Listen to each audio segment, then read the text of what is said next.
सबसे पहला स्टेप क्या होगा तुम्हारा जब ग्राफिक्स के लिए फोन आएगा? क्या करना है? बाहर से बाहर क्या कर सकते हैं?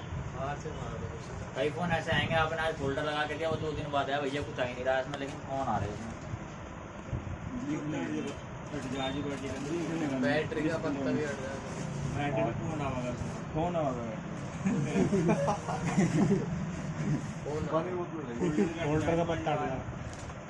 और एक बार स्टार्ट मार के देख लेंगे।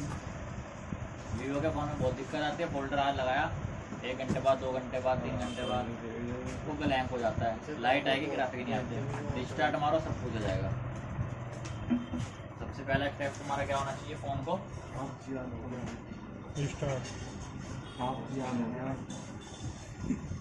इसमें देखो क्या दिक्कत होगी, लाइट ओके होगी, ग्राफिक यानी कि तुम्हें रोशनी दिख रही होगी लेकिन चित्र नहीं दिख रहे होंगे, है ना। स्टार्ट करेंगे पहला स्टेप। और दूसरा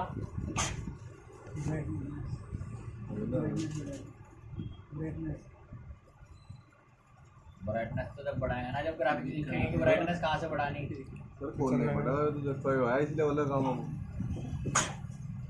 क्या होगा? सॉफ्टवेयर वगैरह कुछ नहीं बोलना पड़ेगा।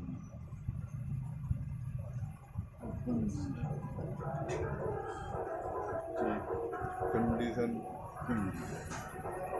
वाटर डैमेज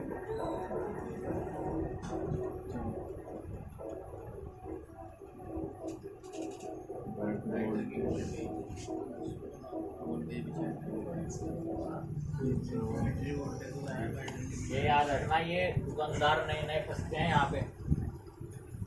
आपके पास कस्टमर आया, फोन लेके आया, उसमें चार्जिंग खत्म हो गई, जैक काम नहीं कर रहा, बैटरी लो हो गई, बैटरी चली गई 3 वोल्ट से नीचे। कितना? 3.3 वोल्ट से नीचे आ गई। 3.3 वोल्ट से नीचे आने का मतलब क्या है? डाउन हो गई, चाहे वो 2.8 हो गई हो, चाहे वो 3.0 हो गई हो, चाहे वो 0.0 हो गई हो। ज़्यादातर क्या होगा जब 2.9 वोल्ट से लेके 3.3 वोल्ट तक बैटरी चार्ज होगी आपकी। कितनी? 2.9 से 3.3 बैटरी चार्ज है, यानी कि डाउन है। उस हिसाब से तो फ़ोन को ऑन करने के हिसाब से तो फ़ोन में क्या दिक्कत आती है? फ़ोन ऑन होगा यानी कि ऑन करोगे वाइब्रेट होगा। आपने सेंस किया फ़ोन वाइब्रेट हुआ, पता चलेगा आपको जब वाइब्रेट होगा जी, लेकिन कुछ नहीं आनेगा स्क्रीन पे। स्क्रीन पे कुछ नहीं आनेगा, वो वाइब्रेट होगा बस। हो सकता है एक लाइट की झपकी दिखा के बंद हो जाए और तुम्हें ये लगेगा कि शायद फ़ोन ऑन हो गया, लेकिन इसमें ग्राफिक्स नहीं है। बहुत सारे दुकानदार आते हैं हमारे पास कि यार ग्राफिक्स ऐसी की दिक्कत है, नया फोल्डर भी चेक कर लिया। अब चाहे पुराना लगाओ चाहे ना लगाओ, जब बैटरी ही लो है उसकी, अब वो चेक करते हैं बैटरी को, मीटर से तो करते नहीं, आदत नहीं है, पता ही नहीं है, वो जीप लगा के चेक करते हैं। तो इतने ही वोल्टेज में भी जीप में हल्का फुल्का महसूस होता है कि भाई बैटरी में करंट है। अब एग्जैक्ट थोड़े जीप लगा के पता चलेगा 2.9 है, 2.9 में इतना दे रहा है, 3.3 में इतना दे रहा है। तो हमेशा याद रखना, जब किसी भी आईसी को चेंज करने से पहले बैटरी जरूर चेक कर लेना। अगर इतनी बैटरी हो गई तो उसमें एक लाइट की झपकी मारेगी, फोन वाइब्रेट होगा लेकिन ग्राफिक्स नहीं आने के, ऑन नहीं होगा। यानी कि ग्राफिक्स तब आते हैं जब जैसे आप ऑन करते हो ना, वाइब्रेट होने के लगभग 2-3 सेकंड बाद ग्राफिक्स बनते हैं। पहले पूरा सिग्नल जाने में टाइम लगता है ना, 1-2 सेकंड तो लगते ही हैं, इतने में वो फोन बंद हो जाता है क्योंकि बैटरी लो है। तो यहाँ पे बैटरी चेक करनी है 3.7 से बराबर या ज़्यादा होना चाहिए, समझ गए। और अगर बैटरी चार्ज है आपकी, या फिर आपने कुछ दुकानदार समझदार भी होते हैं, उन्होंने कहा यार एक बार नई बैटरी नया फोल्डर लगा दो। डेड में भी नई बैटरी नए फोल्डर लगा के चेक करते हैं। अगर फोन डेड भी है ना, पहले फोल्डर लगा के देखेंगे, नहीं आया फिर नई बैटरी भी लगा के देखेंगे। ऐसे करते थे ना तुम भी चेक पहले? कोई बैंड आया फोन, पहले तो चेक ही करेंगे, बैटरी लगा के फोल्डर लगा के फिर नहीं आया, फिर चलो भाई अब कहीं बड़े अस्पताल में भर्ती करने। उसके बाद मशीन में चाहे और इसमें डीसी पे। तो इसके बाद आप क्या करोगे? चेक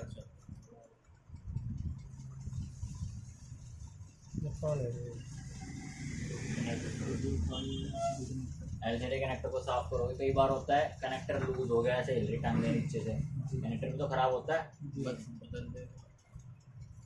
बदल दे, कोई भी लग जाएगा। अब आपने वो भी एलसीडी कनेक्टर को चेक किया। चेक करने का मतलब है कि वो टूट तो नहीं रहा है, उसकी पिनें तो नहीं खराब हो रही, वो आपस में शॉर्ट तो नहीं हो रहा, उसमें पानी तो नहीं लग रहा है, सब चेक करने में आ जाएगा। जी साफ सूफ कर दिया, नहीं चला, खराब है तो बदलना पड़ेगा। अगर एलसीडी कनेक्टर आपने देखा कि टूट रहा है, खराब है, तो आपको क्या करना पड़ेगा, चेंज करना पड़ेगा। और अगर चेंज भी करने से नहीं चला, मान लो आपने डाउटफुली कोई कनेक्टर चेंज कर दिया, आपको लग रहा था खराब है, नया लगा दिया, पर फिर भी ग्राफिक्स नहीं आया, अब क्या करोगे? MIP लाइन टेक्निकल स्टैंडर्ड पूरे कनेक्टर की एक बार इसको करने से पहले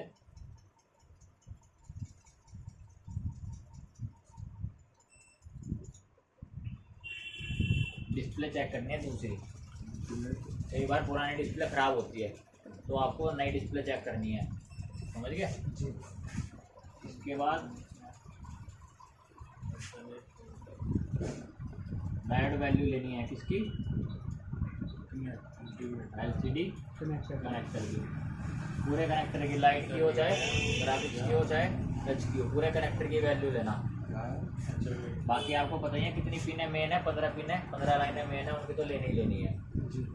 अल्टीमेट है पर क्या है अल्टीमेट फोल्डर है? अल्टरनेट, अल्टरनेट का मतलब अल्टरनेट मतलब दूसरा। कहीं जाते हो, आपने एक नंबर लिखवाया, वो कहते हैं कोई अल्टरनेट नंबर दे दो, यानी कि इसके अलावा कोई दूसरा नंबर दे दो, तो दूसरा फोल्डर चेक करना है। फिर इसके बाद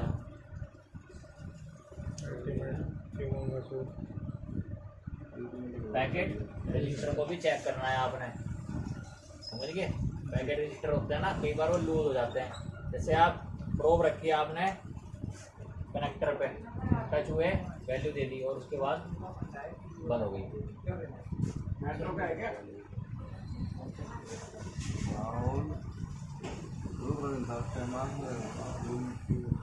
इसके अलावा डायोड वैल्यू जब लोगे तो सारी पिनों के लिए BSN, BSP, MIP लाइन, वीरेज, L6, रीसेट की लाइन, ID की लाइन सारी चेक करनी पड़ेगी आपको। अगर यहाँ से बात नहीं बनी, अब आपको क्या चेक करना है? पैकेट रजिस्टर को बाईपास और अगर आईडी का जंपर मार दो। अगर हट गया तो क्या दिक्कत है? लो वैल्यू को दे पैकेट रजिस्टर अगर हट गया तो जंपर मार दो। तभी तो बेसिक पढ़ाया पहले। अगर बेसिक ना पढ़ाते तो यहाँ पूछते तुम अभी पैकेट रजिस्टर क्या भलाई थी बीच में नवी। तो अब इसमें पैकेट रजिस्टर के बाद अब और क्या हो सकता है? आईसी पे जाने से पहले उसकी वैल्यू चाहिए। वोल्टर आपने देख लिया और डायोड वैल्यू आपने ली। देखो प्रॉब्लम तो आपको यहीं मिल जाएगी, यहीं पे आपको पता चल जाएगा कहाँ काम करना है। MIP में दिक्कत मिली, CPU पे काम करना है। पैकेट रजिस्टर के बाद CPU पे काम करोगे। अगर MIP लाइन सही होगी तो कहाँ काम करोगे? ग्राफिक आईसी के पास कहीं ना कहीं प्रॉब्लम मिलेगी। अगर वहाँ भी प्रॉब्लम नहीं है तो जो CPU से आने वाली ग्राफिक आईसी में अंदर लाइनें हैं, आईसी उतारने के बाद जो 4 लाइनें आ रही थी ना, I2C, HDA, I2C, SCL और आपकी LCM की पॉजिटिव को इनेबल करने की और नेगेटिव को इनेबल करने की 4 लाइनें आईसी उतारने के बाद वो भी चेक करनी पड़ेंगी। कई बार ऐसा होगा सारी लाइनें आती हैं, ग्राफिक्स नहीं बनते, आईसी खराब होती है। उसके बाद आपको कंपोनेंट को जरूरी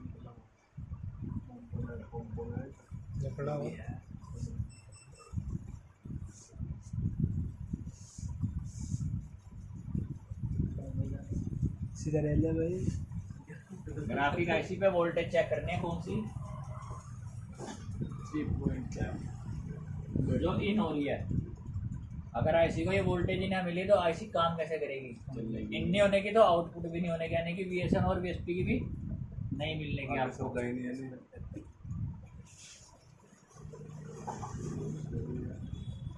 यानी कि प्लस 5 वोल्ट और माइनस 5 वोल्ट आपको चेक करनी है। इसके अलावा पावर से आने वाली वीरेज L6 1.8 या फिर क्या बोलते हैं इसको, क्या नाम देखा था अभी आपने? VIO 18 PMU लिखते हैं, यानी कि ये भी यही लाइन है सेम।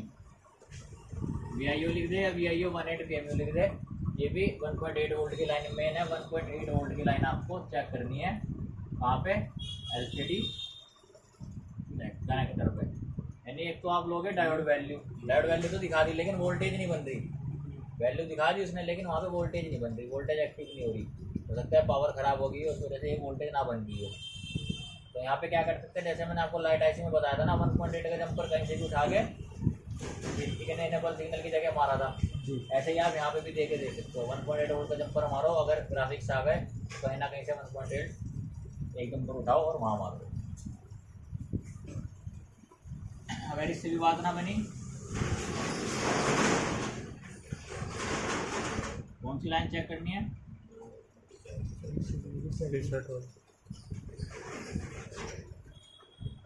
एलसीडी रीसेट लाइन का रेजिस्टेंस चेक करना है, तो दिखाया था ना बीच में लगा हुआ था। एक बार वो क्या होता है, सीपीयू की तरफ से ओपन हो गया या फिर कनेक्टर की तरफ से ओपन हो गया, उधर ने रीडिंग दे रहा कनेक्टर पे, कई बार कनेक्टर पे तो रीडिंग आ रही है लेकिन सीपीयू से ओपन हो गया, समझ गए? उसके बाद क्या करोगे, कौन सी लाइन चेक करोगे?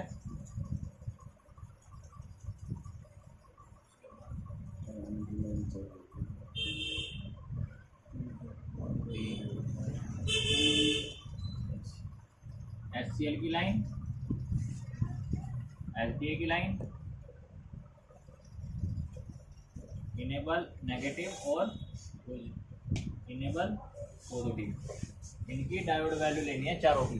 और ये कहाँ मिलेंगी तुम्हें? आईसी के नीचे, और बाहर भी एक टीपी पॉइंट बने रहते हैं, ज़्यादातर बाहर पॉइंट मिल जाएंगे तुम्हें, वहाँ पे चेक कर सकते हो। आईसी लगे ये सारे पॉइंट लीजिए, चारों चेक करना है, चारों पॉइंट चेक करना है ये वाले। कौन सा उसे चेक करना, वो लगा होना चाहिए और ख़राब नहीं होना चाहिए।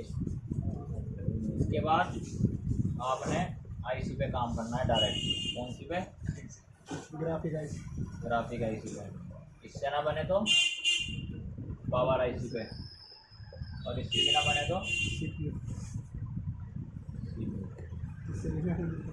यहाँ से ओके हुआ ठीक, नहीं तो वापसी दे देना फोन। नहीं जो मेहनत की उसको सामान निकाल लो, फिर वापस दे दो। रिटर्न भी लगाना भी तो पड़ेगा उसे क्या सामान को।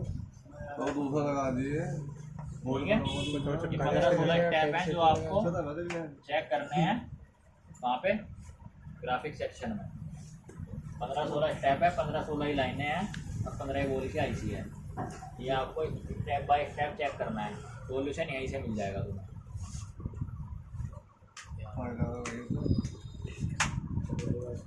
एकदम सीपी मत फाड़ देना किसी भी फ़ोन का, समझ गए? और एकदम किसी भी